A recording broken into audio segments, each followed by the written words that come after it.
కాకినాడలో కాజాలు ఎంత ఫేమస్సో, అమలాపురంలో పూతరేకులు ఎంత ఫేమస్సో, ఈ హైదరాబాద్లో చార్మినార్ అంత ఫేమస్ అనమాట. సో ఇక్కడ దాకా వచ్చి చార్మినార్ చూడకుండా ఉంటే ఎలా చెప్పండి.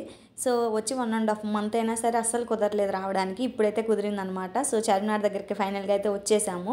బట్ ఏంటంటే సండే రోజు వెళ్ళామన్నమాట. ఎంత రష్ ఉన్నారు, ఉసుకేస్తే రాలనంత మంది జనం అంటారు చూసారా. సో నాకైతే అలానే అనిపించింది లిటరల్గా. అంతమంది జనాలు అయితే వచ్చారు. మీకు ఇక్కడ చూడండి, కావాలంటే పైనుంచి వ్యూ చూపిస్తాను. అలాగే ఈ చార్మినార్ దగ్గర బ్యాంగిల్స్ అయితే మాత్రం అద్దరిపోయాయి అనమాట. నేను అన్నీ నార్మల్గా చూశాను బయట, బట్ బ్యాంగిల్స్ మాత్రం స్పెషల్గా ఉన్నాయన్నమాట. ఇక్కడ చాలా అంటే చాలా బాగున్నాయి. కాస్ట్ కూడా తక్కువగానే ఉన్నాయి అన్నమాట. బయటతో పోలిస్తే మనం ఇక్కడైతే అన్నీ కూడా తక్కువగానే ఉన్నాయి, కాకపోతే బార్గెన్ చేసుకోవాలి మనం. సో హైదరాబాద్ వచ్చిన తర్వాత ఇన్ని రోజులకైతే కుదిరింది నాకైతే చార్మినార్ వెళ్ళడానికి. మీరు ఇంకా ఎవరైనా చార్మినార్ చూడని వాళ్ళంటూ ఉన్నారా ఈ హైదరాబాద్లో ఉంటే కమెంట్ సెక్షన్లో అయితే కమెంట్ చేసేయండి. నాకైతే చాలా నచ్చిందనమాట. ఎస్పెషల్గా ఈ బ్యాంగిల్స్ అయితే నాకు చాలా నచ్చాయి. మీకు చార్మినార్ దగ్గర ఏమంటే ఇష్టం కమెంట్ సెక్షన్లో కమెంట్ చేయండి. బాయ్.